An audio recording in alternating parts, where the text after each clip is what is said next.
കേരളത്തിലെ രാഷ്ട്രീയ പാർട്ടികളിൽ കെട്ടുറപ്പോടെ പ്രവർത്തിക്കുന്ന പാർട്ടികൾ വിരലിൽ എണ്ണാവുന്നവ മാത്രമേ ഉള്ളൂ.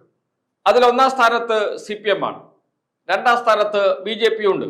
കേഡർ സ്വഭാവത്തോടു കൂടി പ്രവർത്തിക്കുന്ന പാർട്ടികളാണ് BJPയും CPIM-ഉം. CPIM ആണ് അതിൽ മുകളിൽ ഒരു സ്വിച്ച് ഇട്ടാൽ താഴെ തട്ടിൽ വരെ എണ്ണയിട്ട യന്ത്രം പോലെ പ്രവർത്തിക്കാൻ കഴിയുന്ന സംഘടനാ സംവിധാനം ഇപ്പോഴുമുണ്ട് CPIM-ന് എന്ന കാര്യത്തിൽ സംശയമേ ഇല്ല. എതിരാളികളും അത് സമ്മതിക്കും. BJP ഒരു പരിധിവരെ അതിനോടൊപ്പം നിൽക്കുന്നുണ്ട്. BJP പ്രവർത്തകരല്ല, RSS ആണ് ഏറ്റവും താഴെ BJPക്ക് വേണ്ടി പ്രവർത്തിക്കുന്നത്. RSS ഒരു കാര്യം നിർദ്ദേശിച്ചാൽ താഴെ തട്ടിൽ വരെ അവർക്ക് സ്വാധീനമുള്ള സ്ഥലങ്ങളിൽ എല്ലാം നല്ല രീതിയിൽ പ്രവർത്തനങ്ങൾ കാഴ്ചവെക്കാൻ കഴിയും BJPക്ക്, RSSന്, സംഘപരിവാറിന് എന്ന കാര്യത്തിലും സംശയമേ ഇല്ല. അതേപോലെ UDF-ലെ ഏക രാഷ്ട്രീയ പാർട്ടി അത് മുസ്ലിം ലീഗാണ്. കോൺഗ്രസിന്റെ കാര്യം പറയേ വേണ്ട. കോൺഗ്രസിനെ ഒന്ന് സെമി കേഡറാക്കാനുള്ള ശ്രമങ്ങൾ നടത്തിയിരുന്നു നേരത്തെ KPCC പ്രസിഡന്റായ K. സുധാകരൻ. എവിടെയും എത്തിയില്ല. അദ്ദേഹം പ്രഖ്യാപിച്ച CUC-കൾ, കോൺഗ്രസ് യൂണിറ്റ് കമ്മിറ്റികൾ എവിടെയും എത്തിയില്ല. 50 വീടുകൾക്ക് ഒരു CUC എന്ന നിലയിൽ കേരളത്തിൽ അങ്ങോളം ഇങ്ങോളം കോൺഗ്രസ് യൂണിറ്റ് കമ്മിറ്റികൾ രൂപീകരിക്കും എന്നാണ് K. സുധാകരൻ പ്രഖ്യാപിച്ചത്. അങ്ങനെ ഒരു സെമി കേഡർ സംവിധാനത്തിലേക്ക് കോൺഗ്രസിനെ കൊണ്ടുവരും എന്നാണ് അദ്ദേഹം പറഞ്ഞത്. എവിടെയും എത്തിയില്ല. അദ്ദേഹത്തിന് വഴിക്ക് വെച്ച് പടിയിറങ്ങി പോകേണ്ടി വന്നതും നാം കണ്ടതാണ്. പിന്നീടുള്ളത് ലീഗാണ്. മുസ്ലിം ലീഗ് UDF-ൽ. മുസ്ലിം ലീഗിന് താഴെത്തട്ടിൽ വരെ പ്രവർത്തിക്കാൻ കഴിയുന്ന സംവിധാനമുണ്ട്. നേതാക്കൾ പറഞ്ഞാൽ അനുസരിക്കുന്ന അണികളുണ്ട്.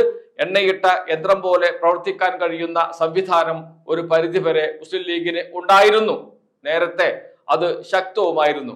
എന്നാൽ കഴിഞ്ഞ 10 വർഷമായി മുസ്ലിം ലീഗിന് ഭരണമില്ല. ഭരണമില്ലാത്ത മുസ്ലിം ലീഗിന് ഒറ്റക്കെട്ടായി നിൽക്കാൻ കഴിയില്ല എന്ന് തെളിയിക്കുകയാണ് ഇപ്പോൾ തദ്ദേശ തെരഞ്ഞെടുപ്പ്. പല ഭാഗത്തും മുസ്ലിം ലീഗിൽ നിന്ന് ഇതിനു മുമ്പ് കേൾക്കാത്ത തരത്തിലുള്ള പ്രതിഷേധമാണ് ഉയർന്നു വരുന്നത്. മുസ്ലിം ലീഗ് യോഗത്തിൽ മാത്രമല്ല, അത് യോഗത്തിൽ നിന്ന് പുറത്തേക്ക് വരുന്നു. യോഗത്തിൽ തമ്മിലടിയുണ്ട്. പല വാർത്തകളും നമ്മുടെ മുന്നിലുണ്ട്. മലപ്പുറം ജില്ലയിൽ പോലും അണികൾ തമ്മിലടിക്കുന്ന കാഴ്ച മുസ്ലിം ലീഗിൽ.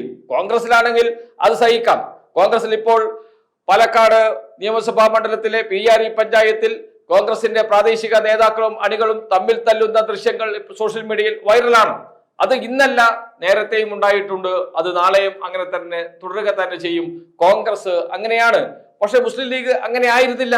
മലപ്പുറം ജില്ലയിൽ ഒരിക്കലും മുസ്ലിം ലീഗ് അങ്ങനെ ആകില്ല.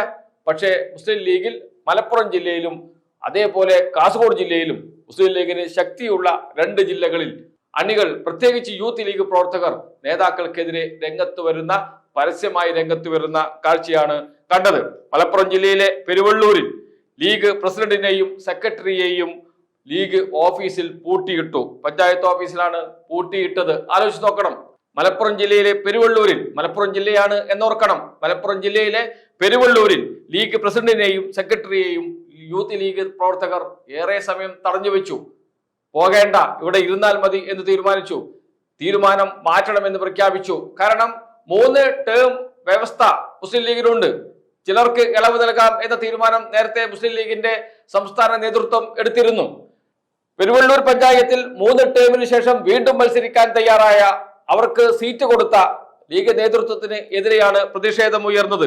മുസ്ലിം ലീഗിന്റെ സെക്രട്ടറിയെയും പ്രസിഡന്റിനെയും തടഞ്ഞു വെക്കുക, അത് മലപ്പുറം ജില്ലയിൽ, അതും യൂത്ത് ലീഗ് പ്രവർത്തകർ എന്നത് വലിയ സംഭവമായി മാറിയിട്ടുണ്ട്. മലപ്പുറത്ത് ലീഗിന്റെയും ഒരു സംഘടനാ സംവിധാനം കൂടുതൽ ദുർബലമാകുന്നു എന്നതിന്റെ സൂചനയാണ് പുറത്തു വന്നിരിക്കുന്നത്. അതുപോലെ തന്നെ കാസർഗോഡ് പടന്ന പഞ്ചായത്തിൽ ലീഗ് നേതാക്കളെ യൂത്ത് ലീഗ് പ്രവർത്തകർ പൂട്ടിയിട്ടു.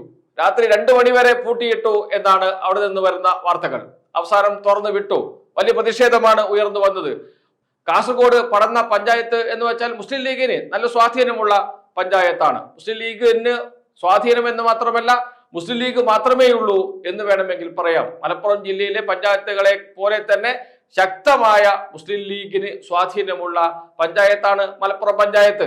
1400-1500 വോട്ടുണ്ട് പഞ്ചായത്തിൽ.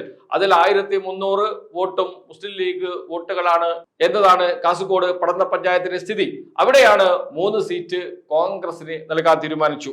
13ാം വാർഡ്, 2ാം വാർഡ്, 3ാം വാർഡ്. ഈ 3 വാർഡുകൾ കോൺഗ്രസിന് നൽകണം എന്ന് തീരുമാനിച്ചു. മുന്നണി മര്യാദയുടെ ഭാഗമായിട്ടാണ് തീരുമാനം എന്നാണ് ലീഗ് നേതാക്കൾ വിശദീകരിക്കുന്നത്. ആ തീരുമാനം അംഗീകരിക്കാൻ പക്ഷേ അണികൾ തയ്യാറല്ല. കോൺഗ്രസിന് സീറ്റ് നൽകാൻ പാടില്ല എന്ന നിലപാടാണ് എടുത്തത്. എന്തിന് സീറ്റ് നൽകണം? 50 വോട്ട് പോലുമില്ല കോൺഗ്രസിന്, പിന്നെ എന്തിന് സീറ്റ് നൽകണം എന്ന ചോദ്യമാണ് അണികൾ ചോദിച്ചത്. നേതാക്കളുടെ തീരുമാനത്തെ ചോദ്യം ചെയ്തുകൊണ്ടാണ് യൂത്ത് ലീഗ് പ്രവർത്തകർ രംഗത്തിറങ്ങിയത്. പരസ്യമായി ഓഫീസിനകത്ത് ഭാരവാഹികളെ പൂട്ടിയിടുകയാണ് ചെയ്തത് മണിക്കൂറുകളോളം. നാം ആലോചിച്ച് നോക്കണം. ഒരിക്കലും സംഭവിക്കാൻ പാടില്ലാത്ത സംഭവമാണ്. ഒരിക്കലും മുസ്ലിം ലീഗിൽ സംഭവിക്കാത്ത കാര്യമാണ് സംഭവിച്ചുകൊണ്ടിരിക്കുന്നത്. മുസ്ലിം ലീഗിന്റെ സംഘടനാ സ്ഥിതി ദുർബലമായി കൊണ്ടിരിക്കുന്നു എന്ന് പറയാൻ കഴിയുന്ന സൂചനകളാണ് പുറത്തു വരുന്നത്. മുസ്ലിം ലീഗും അയഞ്ഞു തുടങ്ങിയിരിക്കുന്നു എന്നർത്ഥം. എന്ന് വെച്ചാൽ ഭരണമില്ലാതെ മുസ്ലിം ലീഗിന് ഒറ്റക്കെട്ടായി നിൽക്കാൻ കഴിയില്ല. ഭരണമുണ്ടായാൽ അധികാര കേന്ദ്രം ഉണ്ടാകും. ആ അധികാര കേന്ദ്രം പറയുന്നത് എല്ലാവരും അനുസരിക്കും. എന്നാൽ ഇന്ന് ഭരണമില്ല. 10 വർഷമായി ഭരണമില്ലാത്ത അവസ്ഥയാണ്. ഇനിയും 5 വർഷം കൂടി ഭരണം കിട്ടുമോ എന്ന് പോലും അറിയാത്ത സ്ഥിതിയാണ് ഇപ്പോഴുള്ളത്. അതുകൊണ്ട് തന്നെ മുസ്ലിം ലീഗിന്റെ നേതാക്കൾ പറയുന്നത് അനുസരിക്കാൻ ഇപ്പോൾ ലീഗിന്റെ അണികൾ, പ്രത്യേകിച്ച് യൂത്ത് ലീഗ് പ്രവർത്തകർ തയ്യാറാകാത്ത അവസ്ഥയിലേക്ക് കാര്യങ്ങൾ എത്തുന്നു. മുസ്ലിം ലീഗും ഒരു പൊട്ടിത്തെറിയുടെ വക്കിലാണ് എന്ന് പറയേണ്ടി വരും.